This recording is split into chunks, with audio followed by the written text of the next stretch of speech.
ये कहानी है दो दोस्तों की। एक का नाम अली था और एक का नाम शुजात। दोनों ही बहुत अच्छे दोस्त थे, बचपन से साथ थे, स्कूल भी साथ पढ़ा और कॉलेज भी साथ पढ़ा। ये बात है मेरे यूनिवर्सिटी करियर की। जब मैं यूनिवर्सिटी में नया नया आया तो शुजात वहाँ पे भी मेरे साथ ही पढ़ रहा था और बचपन से ही हम बहुत अच्छे दोस्त थे। तो हमारा फर्स्ट सेमेस्टर चल रहा था। हमने यूनिवर्सिटी में नए नए दोस्त बनाए। वहाँ पे मेरी मुलाकात एक नए दोस्त से हुई जिसका नाम फरहान था। फरहान दिखने में बहुत अच्छा लड़का था। वो दिखने में भी अच्छा था और इखलाकन भी बहुत अच्छा था। फरहान से हमारी दोस्ती हुई और हम 3 दोस्त बन चुके थे। फर्स्ट सेमेस्टर तो हमने जैसे तैसे गुजारा, साथ ही पढ़ना, लेट नाइट स्टडीज, बाहर घूमना, खाने पीने जाना, उस तरीके की तमाम जो भी तफरीहात होती हैं, हम तीनों साथ ही शरीक होते थे। जैसे ही हमारा सेकंड सेमेस्टर स्टार्ट हुआ, फरहान से हमारी दोस्ती भी बहुत अच्छी हो चुकी थी और हमारा उसके घर भी आना जाना होता रहता था। एक दफ़ा फरहान ने मुझे कहा, क्या तुम्हें मालूम है कि मेरे घर के पास एक ऐसा भी घर मौजूद है जहाँ पे कोई आता जाता नहीं, ना बंदा ना बंदे की जात।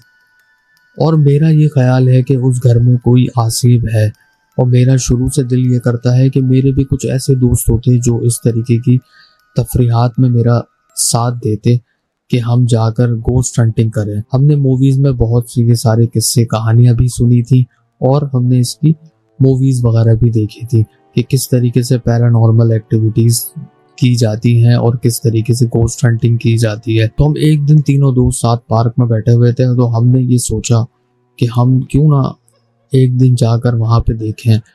तो उसमें शुजात ने मुझे कहा कि ये सब बकवास याद है, मैं इन सब चीज़ों पर यकीन नहीं करता। फरहान ने बोला, क्या तुम मेरे लिए इतना भी नहीं कर सकते? उसने हमें काफ़ी इस चीज़ पर फोर्स किया कि हम लोग उसके साथ जाके इस चीज़ में हम उसका साथ दें। हम तीनों ने इतवार के दिन ये प्लान किया कि हम उस घर में जाएंगे और रात के 10 बजे के करीब, क्योंकि रात के ही टाइम इन चीज़ों की आमद का सबसे ज़्यादा इफेक्ट रहता है। तो हम तीनों ने फैसला ये किया कि हम रात के 10 बजे उस हवेली के अंदर जाएंगे। उसके बाद जैसे ही इतवार का दिन आया और रात के 10 बजे हम तीनों ने अपनी टॉर्चें और अपने मोबाइल्स वगैरह अपने साथ रख लिए और उस घर की तरफ रवा दवा हुए।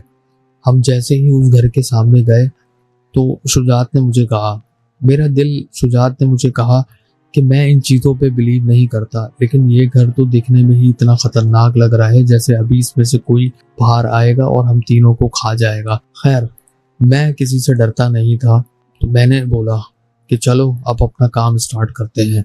हमने अपने मोबाइल कैमरास वगैरह निकाल लिए और हम उस घर में दीवार फैलाकर अंदर चले गए। उस घर में जैसे ही हम गए तो हमने देखा कि वहाँ पे सब कुछ इतना पुराना पड़ा हुआ है कि जैसे कि कोई सालों साल इस घर में कोई आया ही नहीं हो। ना ही ये घर बिकता था बकौल फरहान के और ना ही इसमें कोई रहना पसंद करता था, क्योंकि जो भी इस घर में रहने आता था वो ज़्यादा से ज़्यादा 2 महीने बाद इस घर को छोड़ के चला जाता था, जिसकी वजह से इस घर की जो शोहरत है वो बहुत ख़राब हो चुकी थी। उसके बाद हम तीनों ने उसका मेन गेट खोला और उस घर के अंदर दाखिल हुए। उस घर के अंदर हम जैसे ही गए तो मैंने क्या चीज़ नोटिस की कि वहाँ पे सब कुछ पुराना पड़ा हुआ है। ऐसा कि जैसे कि आपने देखा होगा कि पुराने घरों में जिस तरीके से चादर से हर चीज़ ढक दी जाती है, उस तरीके से सब कुछ चादर से ढका हुआ था। उसके बाद हम लोगों ने फैसला ये किया कि हम अलग अलग जाके हर कमरे में जाके वीडियोस बनाएंगे और फिर उसके बाद जैसे ही वीडियो हम अपनी बना लेंगे उसके बाद हम इकट्ठा बैठ के, हर घर के बाहर एक बरामदा होता है, हम वहां पर इकट्ठा होंगे। हम तीनों ने ये फैसला किया अलग अलग कमरों में जाके वीडियोस बनाते और वीडियोस बनाने के बाद 15 मिनट बाद हम लोग आके बरामदे में इकट्ठा हुए। उसके बाद शुजात ने मुझसे कहा, अब क्या करना है? फरहान ने कहा, क्या हम ऐसा नहीं कर सकते कि अगर यहाँ कोई ऐसी चीज मौजूद है तो हम उसे पुकारें, शायद वो हमारे पास आ जाए। और मैंने तो अपने बड़ों से ये सब सुना है कि भाई ये चीज़ें हमें पैसे भी दे सकती हैं। तो मैंने उसे कहा, क्या तुम इन फजूल बातों पर यकीन करते हो? तो फरहान ने कहा, मैं भी यकीन नहीं करता, लेकिन मैंने ऐसी चीज़ें सुनी हैं। शुजात ने फौरन कहा, तुम्हारा दिमाग खराब हो गया है। फरहान ने कहा, क्या हम ये भी एक दफ़ा ट्राई कर लें? मैंने सोचा कि इसको करने में क्या खर्च है, क्योंकि अभी तक तो हमारे साथ कुछ बुरा नहीं हुआ। इतने में हम तीनों ने एक दायरा बनाया फरहान के कहने पे और हम उस दायरे में बैठ गए। हमने उस चीज़ को पुकारा और थोड़ी ही देर तक हम उसे पुकारते रहे और हमें इसका कोई रिस्पॉन्स ना आया। उसके बाद हम थक हारे वहाँ से जाने लगे, क्योंकि हमें वहाँ पे कोई भी ऐसी चीज़ नज़र नहीं आई जिसकी वजह से हमें लगे कि वो जगह आसिफ ज़दा है। उसके बाद हम तीनों ने उसके मेन गेट से जैसे ही बाहर कदम रखा, हमने देखा कि हमारे सामने एक बूढ़ा इंसान खड़ा है। हमने उसे सलाम किया, लेकिन उसने किसी चीज का जवाब नहीं दिया। वो इस तरीके से ठिठक के हमें देख रहा था कि वो अपनी पलकें भी नहीं झपका रहा था। फरहान डर के मारे बोला कि क्या तुम इंसान हो?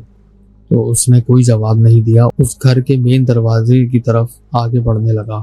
फिर हमने देखा कि वो इंसान अंदर चला गया है। मुझे बहुत तजस्सुस हुआ कि इस शख्स ने ना ही हमें सलाम का जवाब दिया और ना ही इसने हमसे कोई बात की और ना ही इसकी आंखें किसी आम इंसानों की तरह थी। ये अपनी आंखें झपक भी नहीं रहा था। उसके बाद मैंने मशवरा दिया शुजात और फरहान को कि हम तीनों क्यों ना ये काम करें कि हम इसके पीछे जाएं। उसके बाद हमने ऐसा ही किया। हम जैसे ही अंदर गए अंकल को ढूंढने के लिए, तो हम पूरे घर को हमने छान लिया और आप यकीन नहीं करेंगे, अंदर ना बंदा ना बंदे की जात, कोई भी नहीं था उस घर में। हमने बाथरूम चेक किया, हमने सब कुछ चेक किया। उसके बाद सुजात ने मुझे कहा कि ये अंकल ना जाने कहाँ चले गए, इनको जमीन खा गई या आसमान खा गया। मैं कुछ कुछ समझने लगा कि सब कुछ हमारे साथ क्या हो रहा है। मैंने फौरन फरहान को कहा, फरहान यहाँ से निकलते हैं। उसके बाद शुजात ने कहा, मैंने कहा था ना कि यहाँ पे कुछ भी नहीं है, तुम लोग बिला वजह अपना टाइम जाया कर रहे हो। उसके बाद मैंने भी यही सोचा कि हाँ, शायद शुजात सही कह रहा है कि हमें यहाँ से चले जाना चाहिए। इतने में हम तीनों मेन गेट से बाहर निकल ही रहे थे कि पीछे से आवाज आई और उस आवाज ने हमें तीनों के नाम से पुकारा कि फरहान, अली और शुजात, तुम लोगों ने यहाँ आके बहुत बड़ी गलती कर दी, अब तुम मजा चखो इस गलती का। ये आवाज सुनने की ही देर थी कि हम तीनों अपने आवाज खो चुके थे।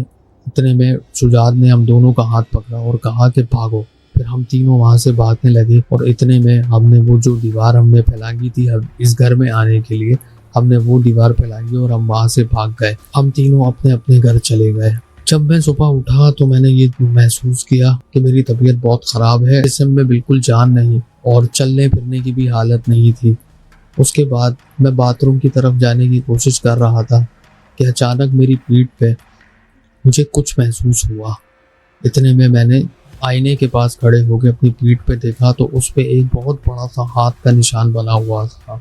उसके बाद मैं खौफजदा हो गया और मैं चिल्लाने लगा कि मुझे बचाओ। फिर मेरी वालदा जब मेरे पास आई, उन्होंने बोला, बेटा तुम्हें क्या हुआ है? तो मैंने उनको रात का पूरा किस्सा बता दिया। उसके बाद वो मुझे मेरे अब्बू के पास ले गए और उन्होंने मुझ पर दम किया और 1 हफ्ते तक मेरी यही हालत रही। उसके बाद मैं कुछ ठीक हुआ। मेरी ये स्टोरी बताने का मकसद आपको ये था कि इन चीज़ों को आप इतना हल्का ना लिया करें और हर चीज़ को मजाक में लेना ठीक नहीं होता, क्योंकि आप मेरी कहानी सुन रहे हैं लेकिन आपको इस चीज़ का बिल्कुल भी अंदाज़ा नहीं कि मुझ पे क्या बीती, मुझे किस तरीके के ख्वाब आने लगे और मेरी क्या हालत हुई थी। तो मेरे कहने और इस स्टोरी को बताने का मकसद यही था कि आप इन चीज़ों से दूर रहें जितना रह सकते हैं और हमेशा अपने रब को याद करें। शुक्रिया।